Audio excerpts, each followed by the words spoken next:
دین میرے نزدیک اسلام ہے۔ اور اللہ نے دوسرے مقام پہ اس بات کا اعلان فرما دیا، الیوم اکملت لکم دینکم واتممت علیکم نعمتی ورضیت لکم الاسلام دینا۔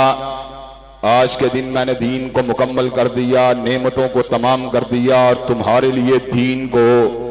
اسلام کو بطور دین منتخب فرما لیا۔ حضرات گرامی قدر، دین و شریعت در حقیقت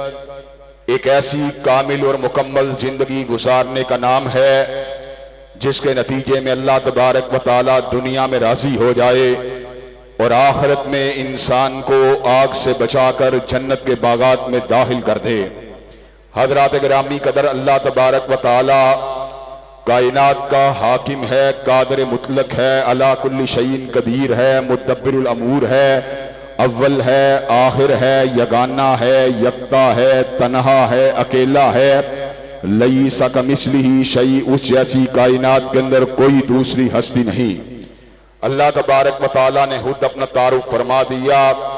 قل هو اللہ احد، اللہ اکیلا ہے،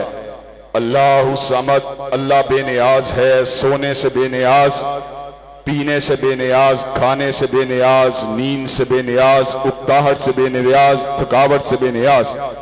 لم یلد ولم یولد، نہ وہ جنتا ہے نہ وہ کسی کے گھر پیدا ہوا، ولم یکن لہ کفوا احد، اور کائنات میں کوئی اس کا ہمسر نہیں، کوئی اس کا ہم پلہ نہیں۔ حضرات گرامی قدر، اللہ تعالیٰ کے انعامات ان گنت ہیں، بے پایہ ہیں، بے اندازہ ہیں، بے شمار ہیں۔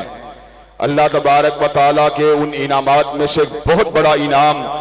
اللہ تبارک و تعالیٰ کا اپنی مخلوق کے پاس اپنے کلام کو بھیجنا ہے۔ حضرات گرامی قدر، انسان کی کیا حیثیت ہے، انسان کی کیا اوقات ہے،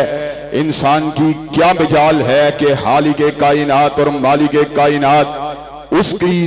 کی رہنمائی کے لیے، اس کو سیدھے راستے پہ چلانے کے لیے،